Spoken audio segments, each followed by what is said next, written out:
for a side stage interview. Let's kick it over to Dom, who's standing by with Immortals jungler. Thanks, guys. I'm joined by the king of the jungle himself, Rainover. First of all, congratulations on the 2-1. How does it feel? I mean, I should feel happy, but like I think this series I couldn't like really perform well, so I kind of thought about my performance. But I think overall, like we win, so I'm happy.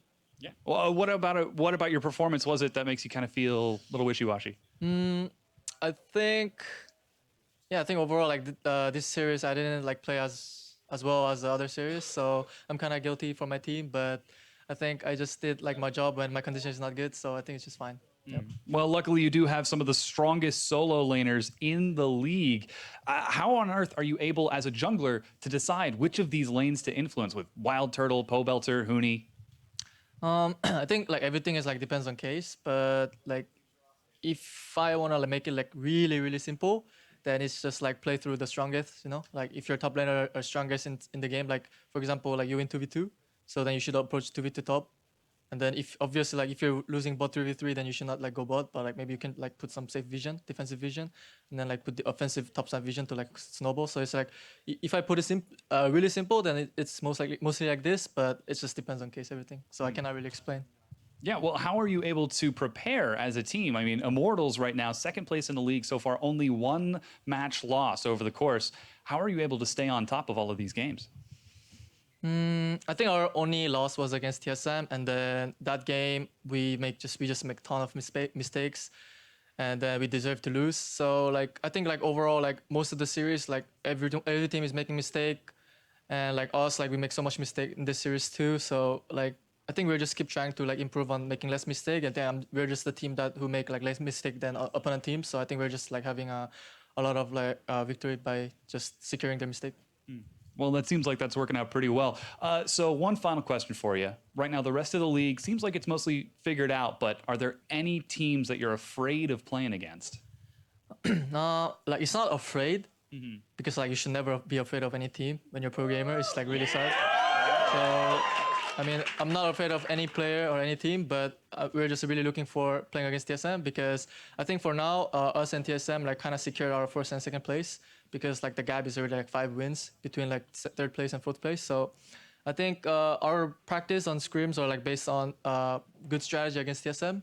Like we cannot tell what is it, but like we're already preparing for TSM match before like 4 weeks ago. So I mean, like we're just really looking for that match, and then hopefully we can take some victory against them, and then like make sure. I mean, like if TSM should drop some games to make like tie break or something, you know. But like unfortunately, TSM is not like really losing any games. But I hope they lose some games and then make some equal tie break situation, and then hopefully we can finish our split as a first place. Yeah. Well, we're looking forward to it. Rainover, thank you so much for the interview. Congratulations on the win. We're going to go ahead and toss it over to the analyst to break that down. Thank you very much, Dom. Rainover talking there about the importance of the game record himself, recognizing that with that win, they've clinched their playoff spot.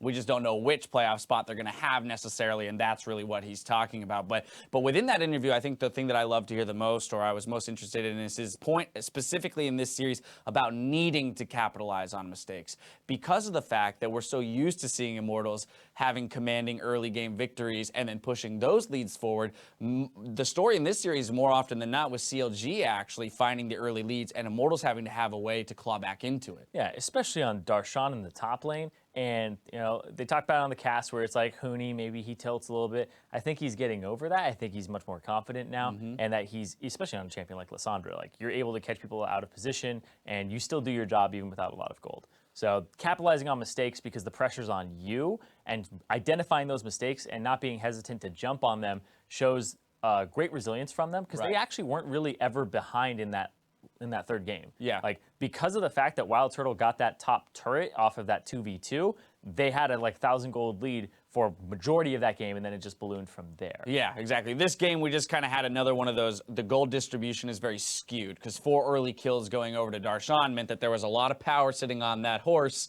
but then across the rest of the map, Immortals definitely had gold leads in their other categories. Real quick, before we dive into the series, I do just want to make a note. Rainover there in that jungle matchup, since we did highlight the jungle matchup, with this victory, 14-0, on the split on Rek'Sai. That's going to add to his total 38-6 lifetime record on Rek'Sai specifically. So just as a fun little statistic to kind of showcase his mastery of that champion. It doesn't come as a surprise, but it's a fun stat. Yeah, if you ever want to like look at builds, things like that, go look at what he does. Go look at what Reignover does.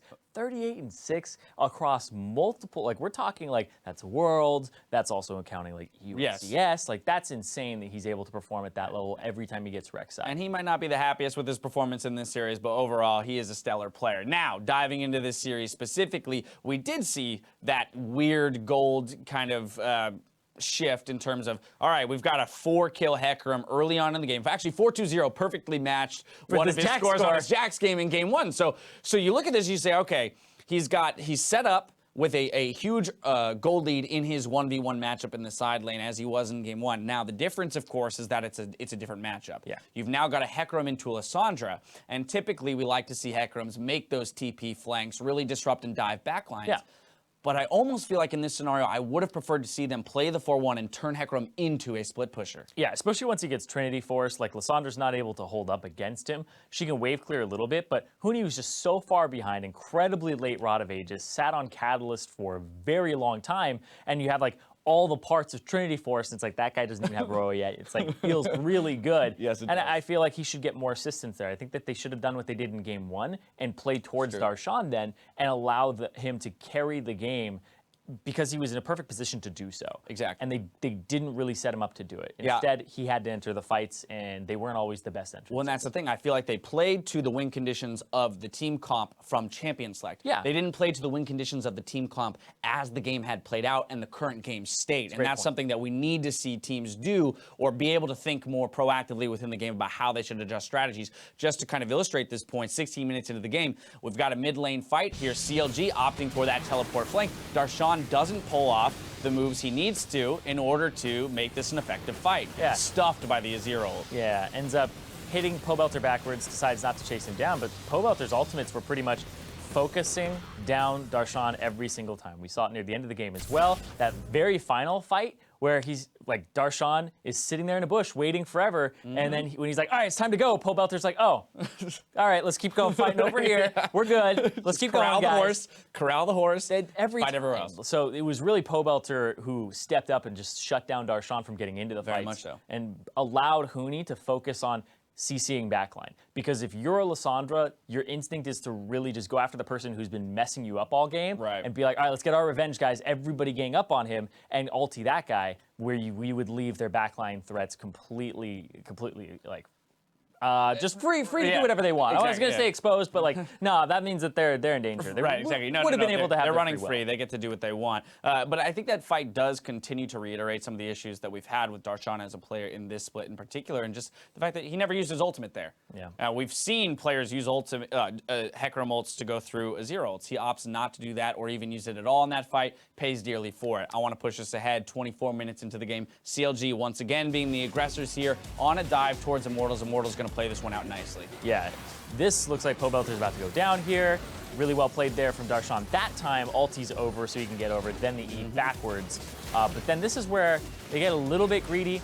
The exhaust onto who he is perfect. The binding on a Wild Turtle, once again, he dives in, doesn't get the kill, gets taken out in return, and this is where Wild Turtle really starts accumulating a decent amount of gold, because Reignover, well, he's back. Ends up walking forward.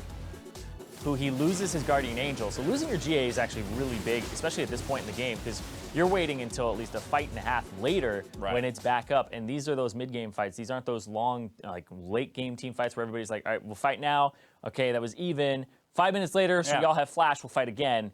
And they were just fighting constantly. It was a very blood-filled game. Yeah, that was only 24 minutes into the game, and as you mentioned, Wild Turtle picked up 2 kills there. That's going to put some nice gold into his pocket. He gets a heck of a lot more gold 2 minutes later, 26 minutes into the game. We've got that Wild Turtle pentakill. Let's take a look. And this is going to start. He's going to throw a nice Astro out here to kind of stuff Darshan in the face as well. Yeah, and Pobelter's a huge part of like every replay we've seen so far, where he's able to at least get the fight that looks like it's not going quite their way back in. Great arrow there from Wild Turtle, but then Pobelter's like, oh, okay, I have backline access, slides in, flashes, he's exhausted, so he's not doing much damage, but he puts all 3 of those members in Runan's Hurricane range for Wild Turtle. They are all clumped up. They're all taking an immense amount of damage.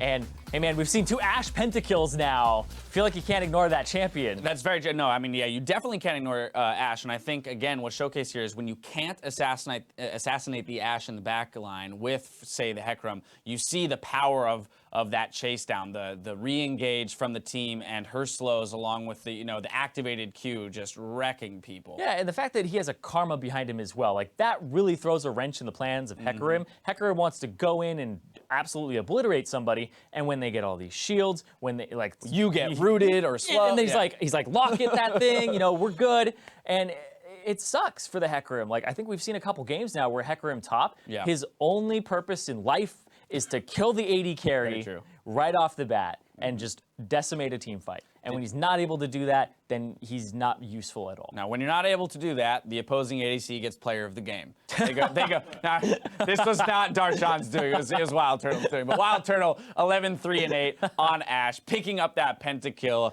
I mean, as you mentioned, people are going to have to start paying attention to this champion as well. When you see performances like this, you've now got to start wondering about the champion as well as the player. Right? Yeah, first off, the player, like Pobelter came really close to being player of the game because he set up Wild Turtle for most of these. The pentakill with the shove backwards to get the Runan's Hurricane range for Turtle. The fact that he stopped that final team fight. He saved one even before that. So Pobelter was really close, but Wild Turtle's performance, the fact he got that top lane turret in the 2-on-2 was huge. They were able to pick that up. That gave him that little bit of a buffer and that gold advantage. And then the pentakill on top of it and the Ashe arrows across the map, as well as staying alive and having good positioning versus the Hecarim, is just great for an AD carry, and Wild Turtle walks away with those honors. All right, now to close out the series, I want to bring us all the way back to the beginning of the day where we talked about specifically for CLG, this matchup going into that C9 matchup on Sunday as our match of the week. This is going to be a very good litmus test against a top-tier team that they're eventually going to have to beat in the playoffs. So how do we feel CLG either stepped up, stepped down in terms of past performances to today? If we're taking past performances as like a whole for like the years. I mean this split, relative to their performance. Exactly. So if it's just a microcosm of this split, I feel as though there was a step forward for them. I think that they definitely did better against Immortals. Not many teams have actually pushed them that far and almost won 2 games off of them. Like they legit almost won 2 games. That second game was very close with the weird picks of Alawi and Malzahar. Very true. They had an advantage on CLG's side. So they got very close. They performed against this team, and I think that that match on Sunday is going to be a lot closer than you would have thought coming in before you saw this. All that much more exciting. All right, well, Immortals does take the victory in 2-1 over CLG, but CLG putting up a good fight, showing us a little bit of the stuff that we wanted to see from them throughout the split. We are through one series and heading into a break, but when we come back, Phoenix 1 and Energy face off in the day's second match. Stay with us.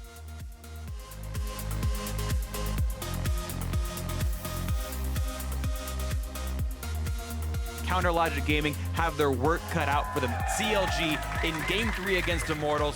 A great knockback onto the level 5 Lissandra. The Azir Shuffle gets him away, and Darshan's gonna run out of health. A great kill by Pobelter. He's gonna get onto Xpinthi as well, and Immortals just picked up 3 kills in a row. You can arrow if you...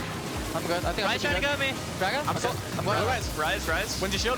Hey, I'm knocking Hecarim away. Almost got rid of this, and he does! That's big, and Darshan dives right through, and he picks it up. Beautiful by Counter Logic Gaming. Rise.